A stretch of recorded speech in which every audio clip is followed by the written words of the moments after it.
আপনি দেখতে পাচ্ছেন যে জুলাই এবং আগস্টে যে 2024 যে ছাত্র জনতার যে বৈষম্য বিরোধী ছাত্র জনতার আন্দোলনে যে শহীদ হয়েছিল তাদের স্মরণে কিন্তু আজ জেলা বিএনপি এবং মহানগর বিএনপির উদ্যোগে কিন্তু মৌন মিছিল, যেটি ফরিদপুর সিভিল সার্জন অফিস থেকে শুরু হয়েছে, সেই মৌন মিছিল কিন্তু আমরা একটু দেখাই আপনাকে যে মৌন মিছিল কিন্তু শুরু হয়েছে। এই মৌন মিছিল বলবো এখন জেলা বিএনপির সদস্য সচিব AK কিবরিয়া সফর। এই মৌন মিছিলের যে উদ্দেশ্য সেটি একটু জানতে চাই যে কি কারণে আজকে মৌন মিছিল।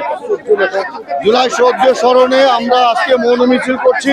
আজকের এই মৌন মিছিলের মধ্য দিয়ে আমরা জুলাই শহীদদের স্মরণ করছি এবং আমরা এই বর্তমান সরকারের কাছে আমরা দাবি করছি যে অনতিবিলম্বে শহীদের যে স্বপ্ন ছিল যে একটি সুষ্ঠু এবং নিরপেক্ষ নির্বাচনের মধ্য দিয়ে বাংলাদেশের গণতান্ত্রিক ব্যবস্থা পুনর্ব্যবস্থা করা। আমরা আজকে এই মৌন মিছিলের মধ্য দিয়ে এই সরকারকে অবিলম্বে একটি নির্বাচনী তফসিল ঘোষণা করে নির্বাচনের পরিবেশ এবং আইন শৃঙ্খলা রক্ষা করার জন্য কঠোর পদক্ষেপ নেওয়ার জন্য দাবি করছি। আপনি শুনতে পাচ্ছিলেন যে জেলা বিএনপি সদস্য সচিব বলছিলেন যে এই যে আজকে মৌন মিছিলের উদ্দেশ্যই হচ্ছে যে একটি সুন্দর পরিবেশে শান্তিপূর্ণ নির্বাচন এবং শহীদদের যে ত্যাগ এবং তিতিক্ষা রয়েছে সেই নতুন বাংলাদেশের সেই বাংলাদেশ গড়ার যে স্বপ্ন নিয়ে যে চলছিল এই দেশ, সেই দেশ এগিয়ে যাবে।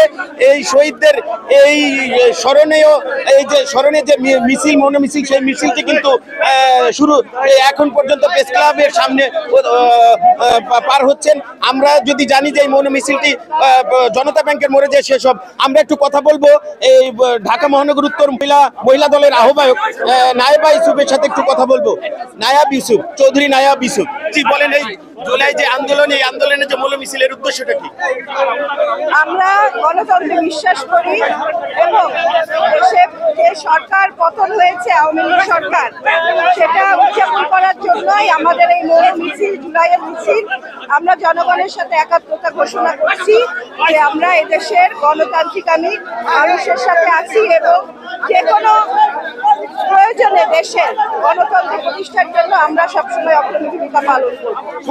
আপনি শুনছিলেন যে জুলাই এবং আগস্টের যে শহীদ স্মরণে যে মৌন মিছিল, সেই মিছিলটি কিন্তু ফরিদপুরের সিভিল সার্জন অফিস থেকে শুরু হয়ে প্রেস ক্লাবের সামনে থেকে শুরু হয়ে কিন্তু জনতা ব্যাংকের মোড়ের উদ্দেশ্যে কিন্তু রওনা দিয়েছেন। এবং এইখানে যে জেলা বিএনপি এবং জেলা মহানগর বিএনপির কিন্তু হাজার নেতাকর্মী কিন্তু এই মৌন মিছিলে কিন্তু অংশ নিয়েছেন।